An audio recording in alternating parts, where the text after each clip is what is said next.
Film is a language, a form of communication. As an audience, when we see a shot of this man, cut with a shot of this woman, we understand that this man is looking at this woman. We can then cut back to the man to see his reaction.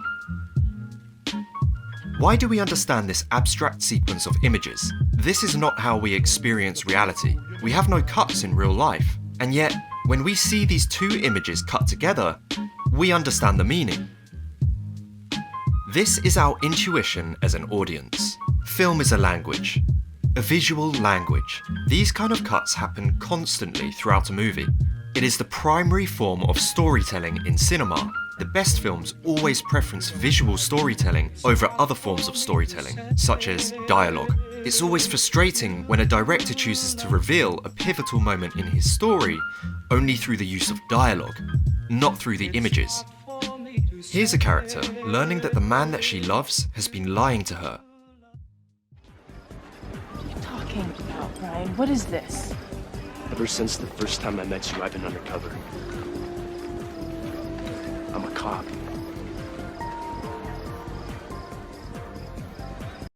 And here, again, we see a character learn that the man that she loves has been lying to her. But this time, it's told through visual storytelling.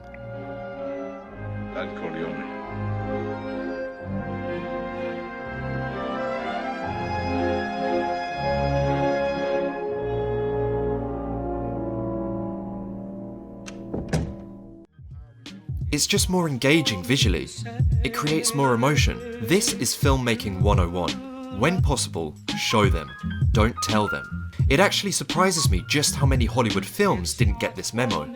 I'm not saying that dialogue-driven movies can't be entertaining. I'm saying that if dialogue is the primary method of storytelling in a film, then it's not cinema. It's recorded theatre. The use of film, I say, putting it together and making it have an effect on an audience is, I think, the main function of film. Certainly, if you take dialogue in a film, truly you are only borrowing from the theatre, which is what, as I've often said, most pictures you see are photographs of people talking.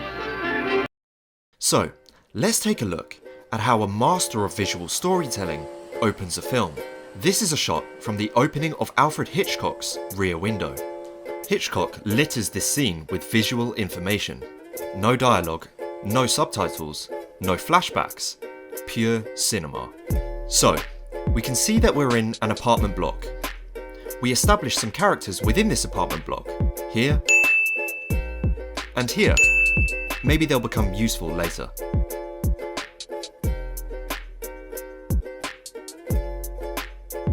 Here, we can see that it's hot.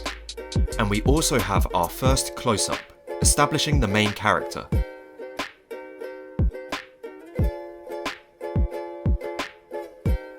We now learn what our main character's dramatic conflict is. He is housebound with a broken leg. We also learn his name. Hitchcock's already setting up the premise of the story within the first few seconds of the film. The camera pans. We see a broken camera. We see a photograph of a car hurling towards the photographer.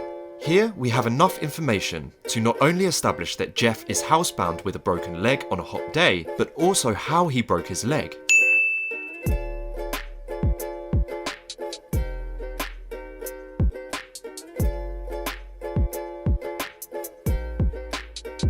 More cameras.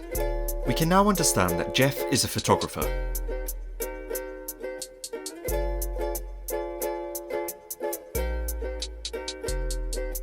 We now see that he takes photographs of models for magazines, and we establish that due to the fact he has a framed photograph of the model, he has some kind of a relationship with this character.